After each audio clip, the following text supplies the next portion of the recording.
Baik, terima kasih atas kesempatan yang telah diberikan kepada saya. Perkenalkan, nama saya Jekal Haganta Tarigan dengan NIM 220906051. Saya akan menyelesaikan tugas mata kuliah Politik Keuangan dan Anggaran untuk memenuhi tugas ujian akhir semester saya. Di sini tema yang saya bawakan tentang pembagian kewenangan dan sumber-sumber keuangan antara pusat dan daerah. Seperti yang kita ketahui, Indonesia menganut sistem otonomi daerah, ataupun bisa dikatakan bahwasanya daerah memiliki kewenangan untuk mengatur dan mengurus sendiri urusan pemerintahannya. Sehingga dapat dikatakan bahwasanya urusan pemerintahan tidak hanya terpusat oleh pemerintah pusat, karena dalam hal ini juga pemerintah daerah memiliki wewenang untuk dapat mengatur dan mengurus urusan pemerintahannya.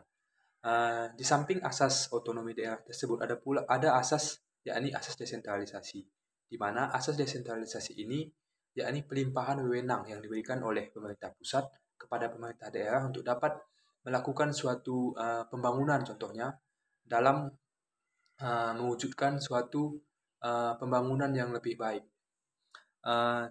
Dengan adanya pelimpahan wewenang tersebut, tentunya keuangan juga dibutuhkan pembagian kewenangan antara pemerintah pusat dan pemerintah daerah. Dalam hal pembagian keuangan tersebut dapat dilihat bahwasanya dari contohnya seperti dana pendapatan asli daerah. Itu adalah sebuah pendapatan yang diperoleh oleh sebuah daerah untuk dapat menjadi pemasukannya.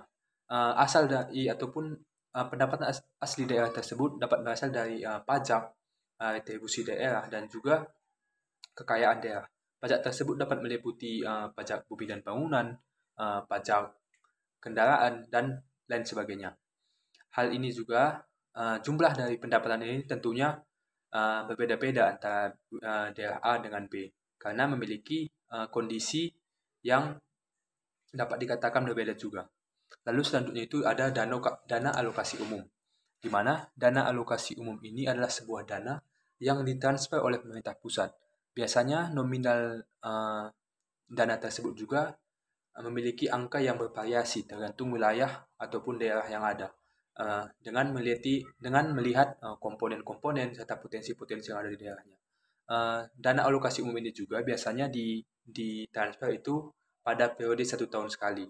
Sehingga setiap setahun sekali itu dilakukan evaluasi. Apabila dana-dananya tidak mencukupi ataupun memiliki kurang, akan ditambah ataupun akan dikurangkan pada tahun berikutnya.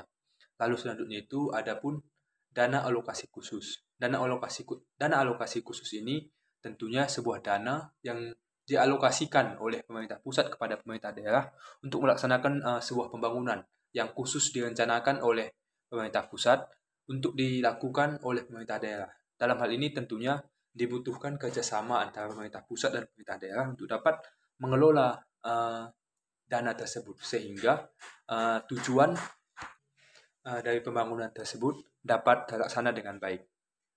Di samping itu juga dana alokasi khusus ini juga biasanya mempertimbangkan situasi daerahnya, karena biasanya dana ini diberikan kepada daerah yang membutuhkan ataupun yang membutuhkan campur tangan pusat untuk dapat membangun daerah tersebut.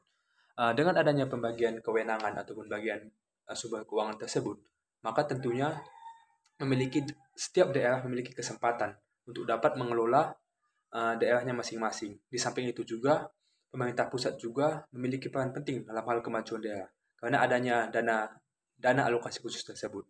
Sehingga apabila ada suatu daerah yang memiliki situasi pembangunan yang tidak baik, maka otomatis pemerintah pusat juga dapat menambah alokasi khusus, sehingga tercipta pemerataan pembangunan. Di samping itu juga dana alokasi khusus juga adalah dana yang dipegang ataupun dikendalikan oleh pemerintah pusat, sehingga pemerintah pusat memiliki kendali akan keuangan tersebut. Akan tetapi kewenangannya yang diberikan kepada pemerintah daerah untuk dapat mengelola ataupun menyiapkan pembangunan yang ada di daerah.